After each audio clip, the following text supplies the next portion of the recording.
Gaming disorder is a disease, and I'm quite sure that at some point in time, people are going to wake up and realize that gaming disorder isn't a real thing. It's ridiculous. There are three major points to this that I really want to cover. One, the games that are covered under gaming disorder are not explicitly listed. Would an addiction to chess be considered video game addiction, even if it is a video game? Would an addiction to puzzle games be an addiction? Edutainment? Does that fall into this spectrum?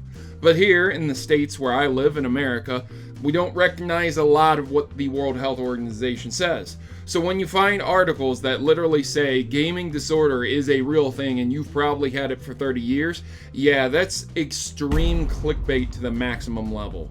Ain't no one had gaming addiction for 30 years. A small percentage of the population has probably had gaming disorder. Serious gaming disorder. And that is the third point. Gaming disorder is just basically gaming addiction. And if you boil that down a little bit more, it's just an addiction. You can be addicted to almost anything in this world. It doesn't necessarily have to be video games. It could be movies, it could be music, it could be magazines, it could be anything. If you're playing video games to the extent and to the point in time where you're shutting out your family, your friend, and your prior obligations and previous things that you need to get done. Do not confuse this with being lazy.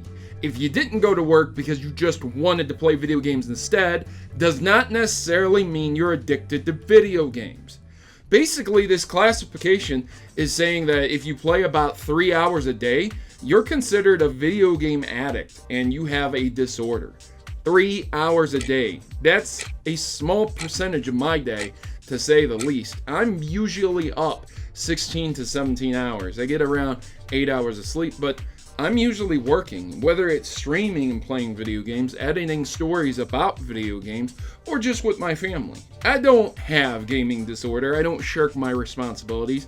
I pay my rent. I'm a pretty good steward with money. So these articles claiming that you could have gaming disorder if you play 3 hours or more every day, ridiculous. All this is going to do is give fuel to the fire of the politicians and soccer moms out there who are completely and totally uneducated about how video games work. They have preconceived notions and prior ideas of how video games are and what happens with video games. This is probably hot off the heels of a lot of the violence and school shootings that have been happening in conjunction with people saying, oh, it's video games. But there's been plenty of data that I'm going to show on the screen to show you that really analyses of mass homicidal perpetrators have little to nothing and no substantial links with video games. If they're an older male or female, the media violence is typically ignored, which is, again, an extreme bias, which leads to them selectively choosing and often ignoring larger complexities to what these things do cause. I mean, I can keep going through this. I have plenty of examples to show that video games not only do not indicate violence, they do not incite violence, they do not do anything but contribute to your life in the sense of an entertainment, but we're still going to have ridiculous World Health Organizations who are going to classify video games and gaming in the form of disorder and then claim, oh, well, it's basically the equivalent of another mental illness. That really downplays people with real mental illnesses. If you play video games more than 3 hours a day, you're entitled to some type of compensation, aren't you?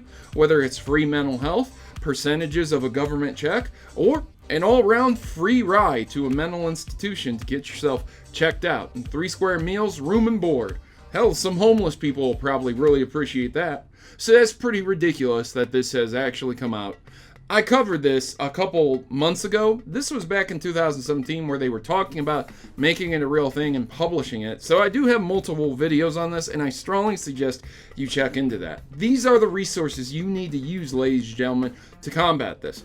Don't let ridiculosity rule your life. If your parents are claiming that you're an addict of video games, maybe you need to lay off them. But in reality, if you just like playing video games, well, that doesn't necessarily make you an addict. Think about it. Playing baseball all the time doesn't make you addicted to the sport. It's just something you do. So I've been your host, Protomario, and I'm signing out. As always, please make sure to like and share this with everyone. And if you disliked my voice of reason, you can feel free to dislike all you want.